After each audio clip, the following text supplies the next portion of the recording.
I think predicting the weather is very interesting. How it seems to be like this ongoing anomaly of like, you'd think we get to this technological advancement that we can just understand, predict the stock market and predict the weather and predict. It's like we're advanced. Like we could do this, but it seems like weather is one of those things. It's almost like a riddle from God or something, or it's like a trick in a way. It's like, you think you can get it, but you can't get it. Yeah, I think the stock market, yes, that's based on emotion, and so I don't think we'll ever have a way to accurately predict that. Whereas the weather is science, and I would venture to say our prediction has just gotten better and better and better. I've been doing it for 2 decades and watching and historically watching what we've done since the satellite era. So I'd say like 1960s on. It's incredible the advancements we've made, and it only gets better.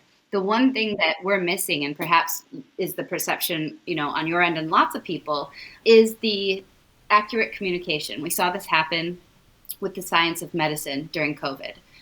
Science is imperfect.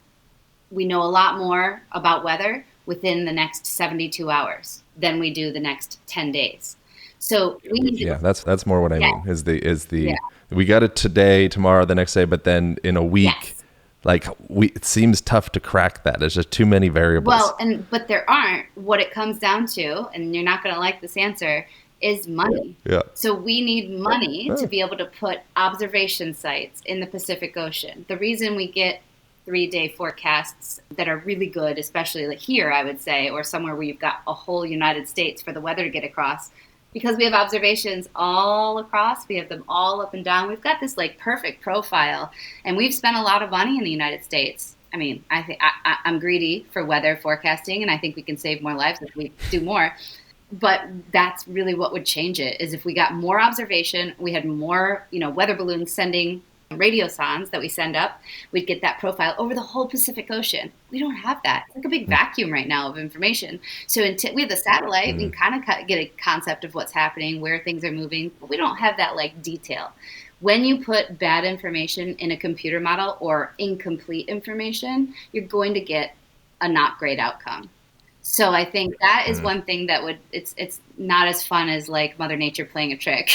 It's just like investing in weather observation tools. But at the end of it, and this is the part I will give to Mother Nature and to some power greater than all of us, the sun, God, whatever it is that you believe, I think we're so small. I really believe we are, and I think that there are greater things that we'll never understand, perhaps, but we are going to go down trying, and we're going to try to do our best in the immediate. And I do think that it's that's why I love this science, because I've been able to watch it grow even in the time that I've been doing it, which is nothing in the whole, eons of time. And I think that's exciting to be able to be a part of a process. It's like watching a transition of an energy future. It's like we're living at the crux of when they were killing whales for oil and then they found coal.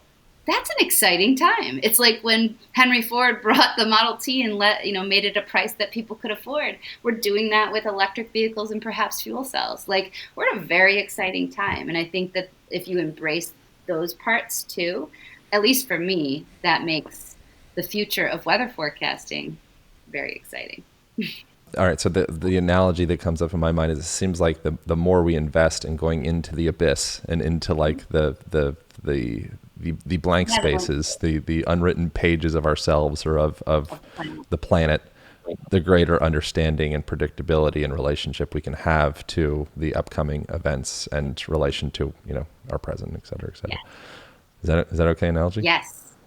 There's never knowing too much when it comes to like the observation. And that does relate back to people. We should observe each other, and we should communicate that information and data and share that data so that we can have a better outcome on the other end. And if we don't do that, then we're not going to be processing anything, and it's just going to stop right there, and the outcome's not going to be good.